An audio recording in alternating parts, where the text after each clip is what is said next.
अब हमारे सामने क्वेश्चन आता है that what are the grounds of commitment under section number 323 of CRPC and section number 362 of BNSS. अब सेक्शन नंबर 323 का जो कॉरस्पॉन्डिंग सेक्शन है it is section number 362 of BNSS. अब यहाँ पे फर्स्ट ग्राउंड क्या होगा? फर्स्ट ग्राउंड ये होगा अगर फॉर एग्जांपल केस स्टार्ट हो चुका है और मैजिस्ट्रेट को लगता है it is triable bye magistrate. अब जब आगे जाके केस स्टार्ट होता है और एविडेंसेस आते हैं, इसके बाद मैजिस्ट्रेट को लगता है कि ये केस जो है it is not triable by a magistrate, इन्होंने ग्रेव ऑफेंस कमिट किया है. सपोज शुरू में उन्होंने केस स्टार्ट किया था थेफ्ट का, लेकिन बाद में जाके पता लगता है कि एक्यूज ने थेफ्ट तो किया ही किया है, लेकिन साथ में उसने मर्डर भी कमिट किया. अब जो मर्डर का ऑफेंस होता है it is triable by court of session. तो इस पर्टिकुलर इंस्टेंस में there will be committal of case.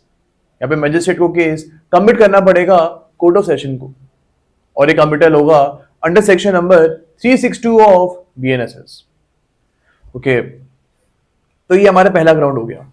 If the case has started and the magistrate feels that the case is not triable by a magistrate but it is exclusively triable by court of session, the magistrate will commit the case to court of session. अब second instance ये होगा कि अगर magistrate को लगता है कि case में थोड़ी एक्स्ट्रा पनिशमेंट देनी चाहिए. हमको पता है सेक्शन नंबर 23 और BNSS में आप देखोगे वहां पे गिवन है कि फर्स्ट क्लास मैजिस्ट्रेट जो है he cannot give more than 3 years of punishment. 3 साल के ऊपर की पनिशमेंट एक फर्स्ट क्लास मैजिस्ट्रेट नहीं दे सकते. तो यहाँ पे अगर फॉर एग्जांपल उनको एक्यूज को थोड़ी एक्स्ट्रा पनिशमेंट देनी है, यानी मोर देन 3 years की पनिशमेंट देनी है, तो यहाँ पे इनको केस जो है या तो कमिट करना पड़ेगा या फिर इसको सबमिट करना पड़ेगा. अब यहाँ पे हमको याद रखना है that the case is submitted to a chief judicial magistrate. जब भी हम सबमिशन की बात करेंगे तो वो हमेशा CJM को ही होगा, because CJM can actually inflict a maximum of 7 years of punishment. CJM 7 साल तक की मैक्सिमम पनिशमेंट दे सकते हैं. ओके, तो यहाँ पे सबमिशन ऑफ केस हो जाएगा under section number 325 of CRPC and section 364 of BNSS. Okay, यहाँ पे केस सबमिट हो सकता है.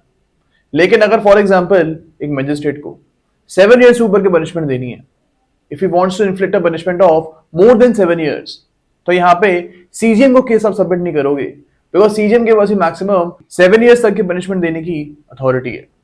इस पर्टिकुलर इंस्टेंस में आप केस को कमिट करोगे, you will commit the case to court of session under section number 323 of CRPC और section number 362 of BNSS. Okay, अब ये चीज हमको याद रखनी है कि कोर्ट ऑफ सेशन जो है he can give any punishment. Court of session के पास अथॉरिटी है कि वो डेथ पेनल्टी भी दे सकते हैं, लेकिन obviously the death penalty has to be confirmed by a high court, तभी उसको आप कैरी आउट करवा सकते हो. लेकिन आपको याद रखना है कि कितने साल तक की भी पनिशमेंट एक court of session can inflict. Okay, तो ये हमारा सेकेंड इंस्टेंस हो गया है जहां पे केस जो है कमिट कर सकते हो आप. थर्ड इंस्टेंस हो सकता है कि अगर मैजिस्ट्रेट को लगता है that the case involves an extraordinary question of law. The case involves an extraordinary question of law which affects public at large. Then in this particular case, the magistrate can actually commit the case to court of session.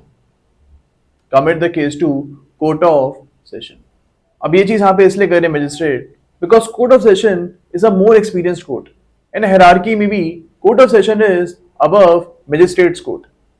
तो यहाँ पे भी you can commit the case to court of session. Fourth instance यहाँ पे हो सकता है that if the magistrate thinks that the case involves trial of a grave or severe offense. Then in this particular case as well, the case will be committed to court of session. अब मैं से धीरे धीरे इसलिए बोलता हूँ because you can actually right this dictation in your copies. इसी language में आपको एग्जाम में भी लिखना है. तो हमारे पास 4 इंस्टेंसेस होते हैं जहाँ पे केस को आप कमिट कर सकते हो to a court of session.